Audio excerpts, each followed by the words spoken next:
Chapter 14. Maxine Investigates. Grabowski came to the hospital at 9 p.m. to take Maxine to his house. "Do you really think it's still necessary for me to stay with you?" asked Maxine, as Grabowski drove south on Lakeshore Drive. "If I go home, I promise to lock the doors of my house and my car from now on. I think that the person who killed Nanette is worried about what you know," said Grabowski. "You can either stay with me, or I can put a police guard in your house." "I'd much rather stay with you," she said, as the car stopped in front of Grabowski's house. It was a beautiful night. The stars were bright, and the moonlight made a silver path across Lake Michigan to their feet. Maxine sat down and looked at the lake. Grabowski brought her a cold beer and sat down next to her. "I saw Lavelle today," Maxine said. "She came into the ER. "Did you show her the photos?" asked Grabowski. "Yes," replied Maxine. "She pointed to Hank as the man who spoke to Nanette." Grabowski didn't look surprised. "I thought so. Hank hired a private detective to follow Nanette once. He probably hated what Nanette was doing. Maybe he killed her because he felt embarrassed by her." "You can't prove any of this, Grabowski." "Maxine, in a murder case, I ask questions, I collect information, then I form a theory and try to prove it." "I do the same in research," Maxine said. "But the information I collect depends on the questions I ask.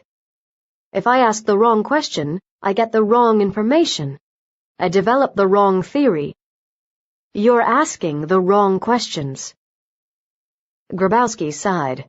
"I don't even know why someone wanted Nanette dead." Maxine pulled out the photo in her purse. "Lavelle told me this evening that Nanette might have met someone else at the corner of 24th Street and North that night. She told me to look at this photo, the one at the party with everyone in it." Grabowski looked at the photo. "This doesn't help. We already know all these people. We can't find any unusual connection to Nanette. And all we know is that on the night Nanette died, Aaron says he took her home. Now we have to find out how Nanette got back to North Avenue after Aaron took her home. Her car was still on North Avenue, remember?" Maxine said. Grabowski sighed. "You believe Aaron. I don't. I talked to the taxi companies. No taxis picked up a woman wearing a red wig from the east side and took her to North Avenue. The only taxi driver took her to Mercy Hospital." "Maybe she took a bus?" "No. We talked to the bus drivers on that route. It was late at night. They would have remembered her.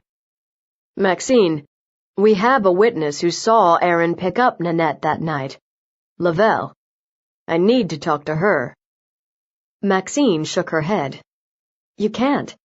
Tonight Lavelle went home to Alabama." "What?"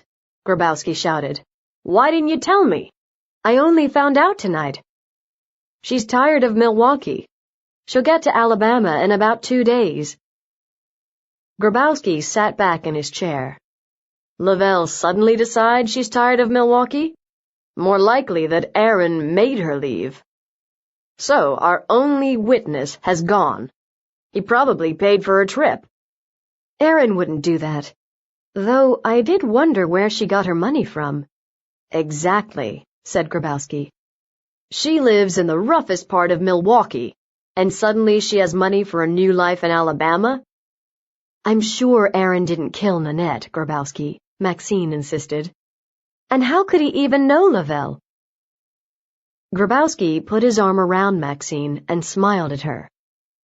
Surprised and a little confused, Maxine returned the smile. Then, inside the house, the phone rang. Grabowski went in to answer it. He shouted into the phone and came out, banging the door. "I have to go downtown. A problem with another case. I don't want you to stay here alone. I'll call a police officer to stay with you." "Don't be silly. I'll be fine," Maxine said. "I worry about you. Everybody at Mercy Hospital knows where you are. I want you to go inside and lock the door. Open it only for me." He squeezed her hand and left the house. Maxine watched the taillights of his car go around the corner. She felt confused, but oddly comforted when she was with Grabowski. She suddenly realized she liked him a lot. She hoped she would see more of him when this case was over. She started thinking about all the people involved. She started thinking about Virginia. Maxine had known Virginia for 3 years at Marquette. They used to discuss their research for hours. Charlie had said Virginia was having trouble with her research. Maxine hadn't called her for a long time to talk. She went inside and called Virginia's home number. No answer. She tried the lab. Charlie answered.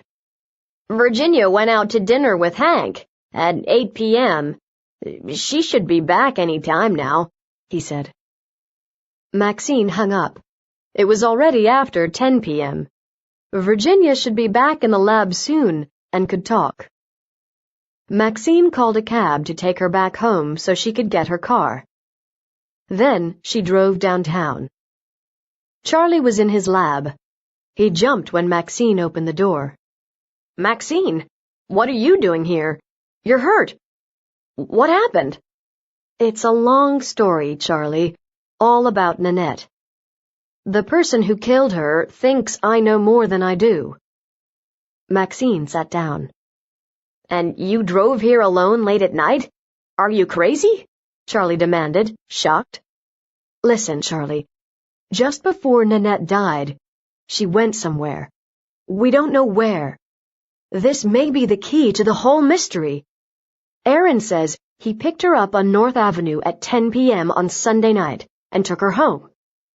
We know she was back on North Avenue at 11:40 p.m. How did she get back there? Grabowski has asked taxi drivers and bus drivers, but none of them remember her."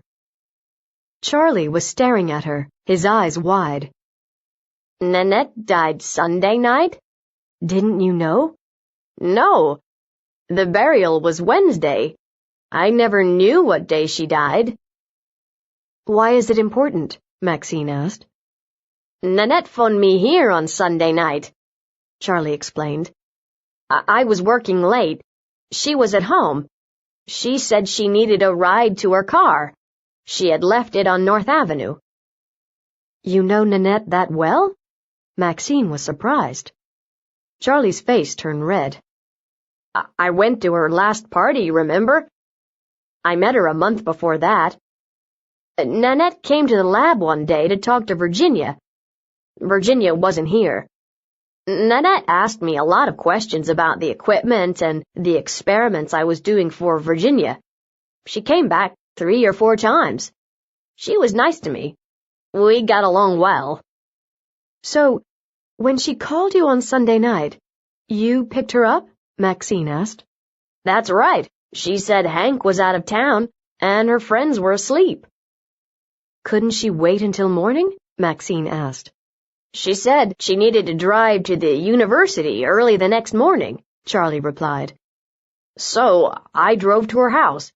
She was waiting outside for me. I drove her to her car."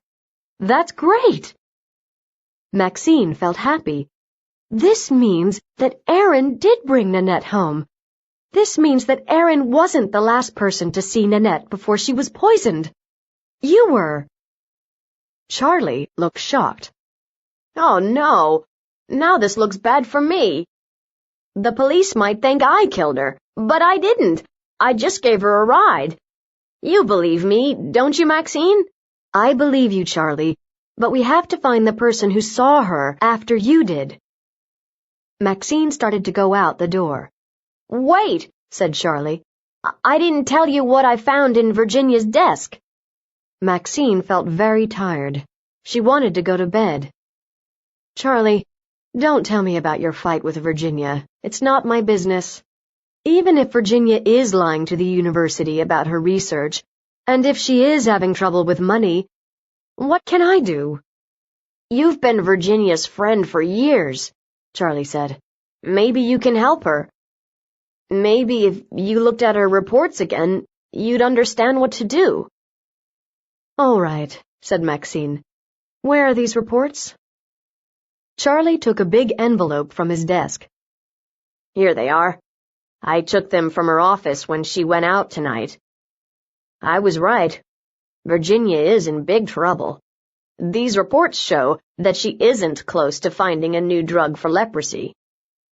Maxine frowned. She picked up a letter from the file. "That doesn't make sense. This is a copy of a letter that Virginia wrote to the university and the drug company. Virginia says that she has discovered a new leprosy drug, and she wants permission from the FDA to test it on humans." "Strange." Charlie shook his head. "These reports don't show good results, even on mice. The Federal Drug Administration would never allow her to test her drug on people." "Maybe Virginia is lying about her research to the FDA, the drug company, and to the university," said Maxine. "That's what I've been telling you," nodded Charlie. "Virginia would lie rather than lose her research money and her position at the university." "I need to talk to Virginia about this," said Maxine. Charlie looked at his watch. "She should be back by now. Maybe she isn't coming back tonight. Maybe she's with Hank." His face turned red.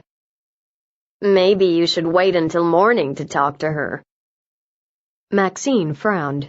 She wouldn't be able to sleep if she went home now. Lavelle had told her to go to the corner of 24th Street and North Avenue. She decided to go there. Maybe there would be something there at night that wasn't there during the day.